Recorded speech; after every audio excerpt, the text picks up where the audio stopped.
Sziasztok! Ebben a videóban szeretnék segítséget nyújtani azoknak, akik most kezdenek el horgolni, és úgy gondoltam, hogy szeretném megmutatni nektek ezt a csodát, hogy hogyan is kell ezt elkészíteni, hogyan is kell a horgolást megtanulni. Az elejéről fogjuk kezdeni, a hurok és a láncszemsor kialakítása. Kezdjünk is hozzá. Amit használni fogok, egy aránylag vastag fonál, azért, hogy jól látható legyen az, amit készíteni fogok, és ehhez a fonálhoz egy 4-es horgolótű. A horgolótűt azt mindig úgy kell meghatározni, hogy a fonalakon feltüntetett címkére általában mindig javaslatként fel van tüntetve, hogy mettől meddig terjedően lehet használni a horgolótűket. A horgolótűkből többféle verzió van. Vannak ugye 2,5-es, 3-as, 4-es, 5-ös, és vannak ennek többféle fajtái. Ez például az én kedvencem, ez egy bambusz horgolótű.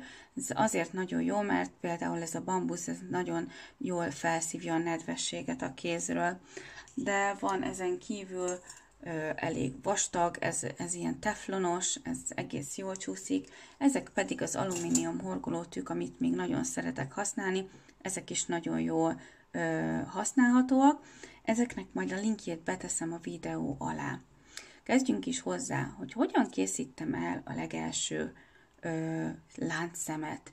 Egy hurokkal fogok kezdeni. A hurkot többféle verzióban lehet elkészíteni. Van az a verzió, amikor a két ujjamat összerakom, a fonalat a mutató vagy a nagy ujjammal leszorítom ide a két ujj közé, egyszerűen rátekerem a két ujjamra, majd mögé rakom, nem elé, hanem mögé rakom a fonalat, becsúsztatok alulról, lehúzom, és egyszerűen csak ráhúzok a fonára, és így elkészül az első hurok. Még egyszer mutatom, a kisebbik fele, ez a része mindig felém áll, a másik fele az pedig mögé, az pedig el tőlem. A kisebbik felém, a hosszabbik el tőlem. Összefogom a két ujjammal, rátekerek egyszer ide, és alulról először a horgolótű lefelé áll a kampó része, beleakasztok, és amikor húzom ki, akkor egyszerűen fölfelé fordítom. Itt már fölfelé áll a kampó része. Majd egyszerűen csak ráhúzok. A második verzió lényegében ugyanez, csak itt ehhez egy ujjat használok. Úgy csinálok, mintha csomót akarnék készíteni, ráteszem a tűt, de igazából itt már nem szoktam mögé rakni, ez csak már ilyen megszokás. Lecsúsztatom az ujjamról. A lényeg az, hogy ezt a keresztet itt, ezt mindenképp fogjuk össze, ez itt ne csúszson szét. Fontos, hogy a fonál ne mögötte legyen, ne így alatta legyen, hanem mindenképpen fölötte menjen át, és egyszerűen ugyanúgy bemegyek a kampóba, vagyis hát ebbe a kis lukba, és ezen áthúzom egyszerűen a fonalat, és a hosszabbik végét tudom húzni, és a hosszabbik végével készül a kampónk. És a harmadik verzió az pedig egyszerűen nem tekerem az ujjamra, hanem fogom, és csinálok egy ilyen hurkot. Ennyi. És ugyanúgy, mint ahogy az előbb, bele és áthúzom. Én ezt a háromféle verziót ismerem, biztos létezik nagyon sokféle, teljesen új verziók is, de azokról még nem hallottam, vagy nem láttam videóban is. Általában mindenki így készíti a hurkot. A hurok után mit is kell csinálnunk, hogy tovább tudjunk haladni. Először is ugye akkor elkészítem az első hurkot, ráhúzom a tűre. A lényeg nagyon fontos, hogy a tűnek, ha megnézitek, különböző vastagságai vannak.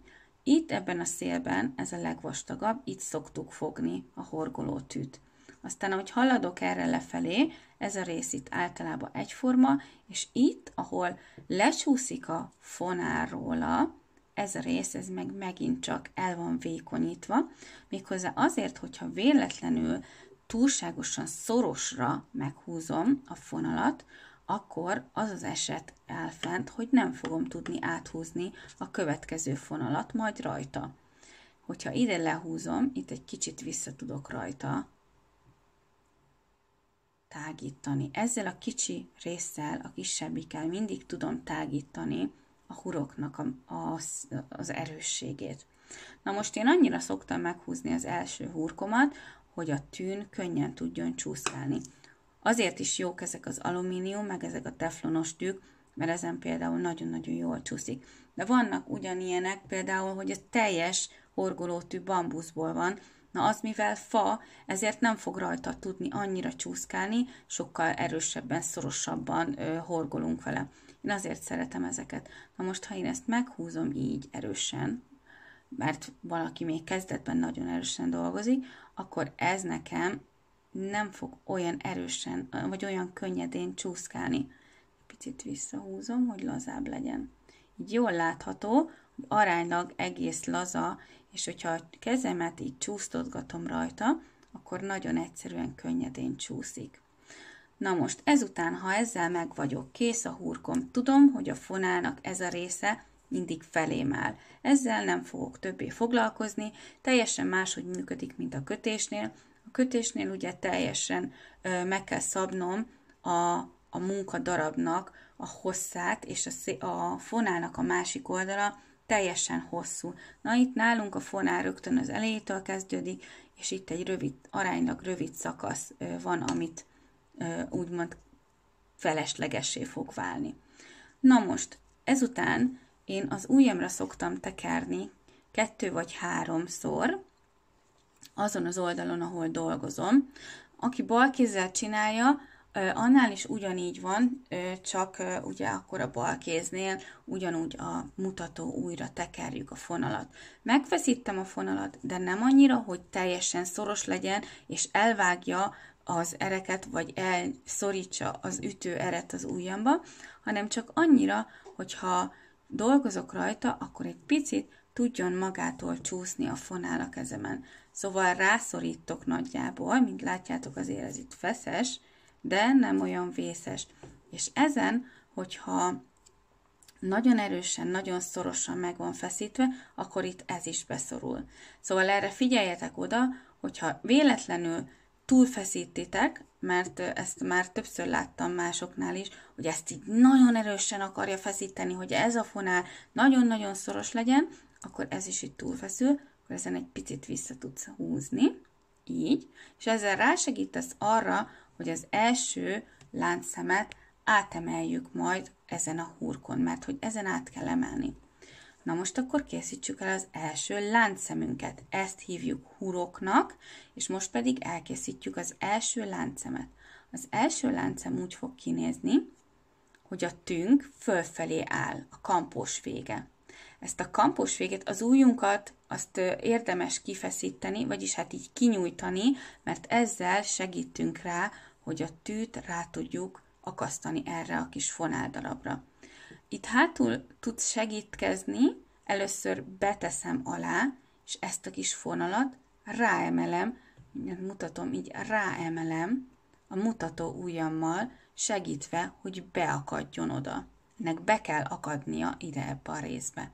Majd miután beakadt, elkezdem lefordítani. Ezzel ugye megadva azt, hogy ne tudjon már belőle kiakadni. Majd miután így beakadt, ezután ezt a zsinort egy picit lejjebb húzom, még hagyva itt, mert ugye itt ez a zsinór, ez mozog. Ezek vannak itt összeköttetésben. Ha ezen még húzok, akkor láthatjátok, hogy ez is változik. Szóval a szorosságból itt szorítottam, de most visszalazítom picit azzal, hogy ezt lefelé húzom, és itt ezáltal megnyílik a luknak az alsó része, így könnyebben át fog tudni csúszni rajta ez a fonáldarab. Akkor most fogom, és az első hurkot áthúzom. A folyamat ugyanez, először felfelé áll, ráhurkolok, majd lefelé fordítom, és szép lassan áthúzom. Még jöjjön még egy, felfelé, lefelé fordítom, és áthúzom.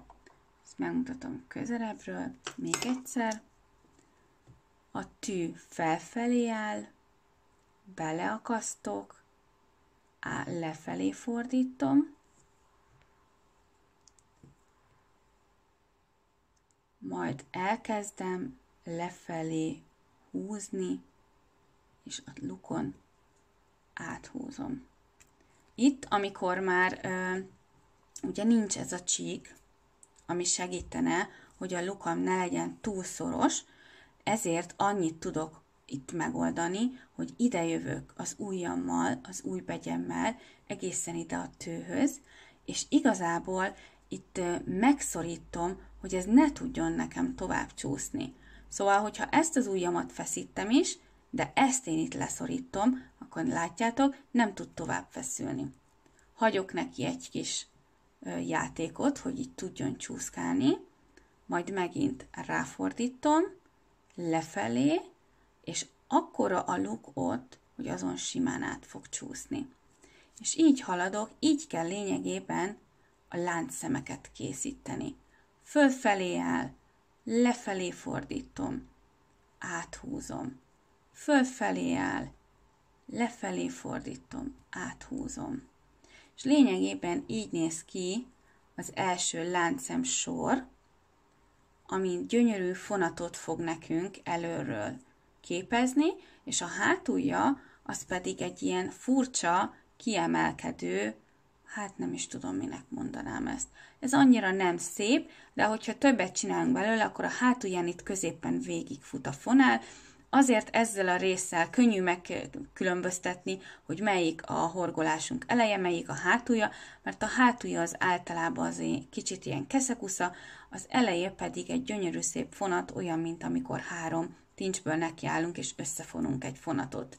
Majd amikor elkezdünk tovább dolgozni, ugye ebbe a részbe fogunk visszafordulni, és csináljuk tovább a következő folyamatot. Most én készítek még felfelé egy pár láncszemet gyakorlásként, szóval ráakasztom, lefordítom, áthúzom. Ráakasztom, lefordítom, áthúzom. Így. Így fog kinézni a láncszemünk. Mi az, amit most tanultunk? Először is a hurokkészítés és a láncszem. Ha tetszett a videó, kérlek ne felejts el bekövetni, mert ennek folytatása lesz. Minden nap este 6 órakor meg fog jelenni az újabb videó.